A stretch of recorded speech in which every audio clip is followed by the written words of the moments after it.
Guys, welcome back to my channel. This is Sargun Kaur and today I'll be sharing a very crazy experience with you all. तो जैसे कि आपको title से पता ही लग गया होगा, I cracked my Indraprastha university का exam very well and I will tell you my rank थोड़ी देर बाद.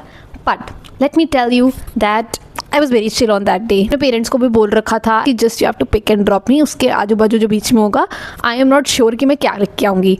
मुझे नहीं पता क्योंकि मेरी जो जनरल नॉलेज है और जनरल अवेयरनेस है वो बहुत ज़्यादा ख़राब है. मतलब I really need to work on it and I should work on it. I know that already. A major portion of it was only general knowledge.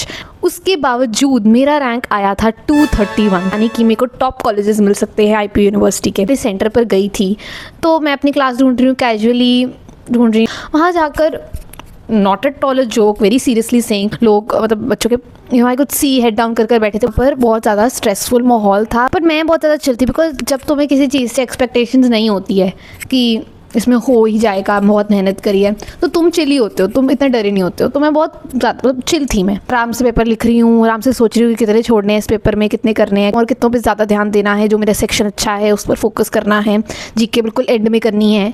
तो बेसिकली मेरा क्वांट्स, मेरा लॉजिक रीजनिंग और मेरा इंग्लिश, ये तीनों ही ठीक ठाक थे. बट जीके तो मेरी बिल्कुल ही मतलब ऐसे था कि मतलब मेजर क्वेश्चंस मैंने सारे उसमें से ही छोड़े हैं. मतलब कॉन्ट्स के भी अगर 20 क्वेश्चन थे तो मैं लाइक उसमें से 16-17 कर पाई थी. एंड दैट्स ओनली बिकॉज मैंने सीवीटी के स्टार्ट में आई टुक जीएटी. तो मुझे थोड़ा बहुत आइडिया था. ड्रॉप जीएटी मिडवे, अगर आपको मेरी वीडियो देखी हो, आपने मेरी लॉन्ग फॉर्म पुरानी वीडियो देखी हो, तो वो थोड़ा बहुत दैट हेल्प्ड मी.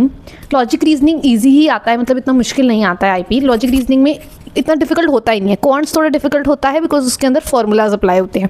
तो जब तक आपको वो नहीं पता होंगे आप कॉन्ट्स तो सॉल्व नहीं कर सकते. इंग्लिश के वो cab was really difficult, comprehension was easy. So yeah, तो मैंने दे दिया विद नो एक्सपेक्टेशंस. पर उसके हफ्ते 10 दिन बाद रिजल्ट आया था एंड मैंने बड़े आराम से चेक कर रही हूँ कि क्या ही कर दिया मैंने, देखूँ क्या गुल खिलाए हैं. And it turned out to be really well. मेरा 231 रैंक था, जिसका मतलब अकॉर्डिंग टू मैंने जो गूगल करके देखा, मतलब 400 में से 350 प्लस स्कोर था मेरा. मतलब अगर इस हिसाब से, रैंक के हिसाब से ये पता लगता है, ये आप निकाल सकते हो कि इतना तो होगा तभी इतना अच्छा रैंक आया है. तो मतलब मैं तो आसमान में थी, थोड़ी कॉन्फिडेंट हो गई थी. I have a good backup option. तो मेरी जो सीवीटी की प्रिपरेशन है वो बहुत हेल्प करी. एंड चाहे मैंने उसको बीच में ड्रॉप कर दिया था, बट लॉजिक रीजनिंग हो जाएगी तुमसे, इंग्लिश भी हो जाएगी. और जो कॉन्ट्स है उसके बस एक बार तुम पिछले लाइक जैसे जो कॉमनली यूजुअली आते हैं आईपी के वीडियोज़ होते हैं यूट्यूब पे, वो एक आधी वीडियो देखकर चले जाना and you will be able to manage it.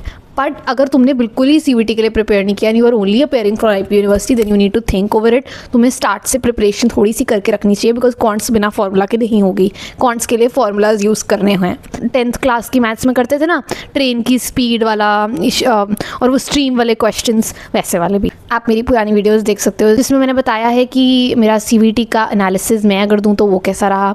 And जिसमें मैंने बोर्ड्स के कुछ सब्जेक्ट्स के बहुत हेल्पफुल और बेनिफिशियल वीडियोस, खासकर इंग्लिश के कुछ टिप्स, किस तरीके से तुम कीवर्ड्स फाइंड आउट कर सकते हो, जो हर टीचर कहते हैं कि कीवर्ड्स लिखो.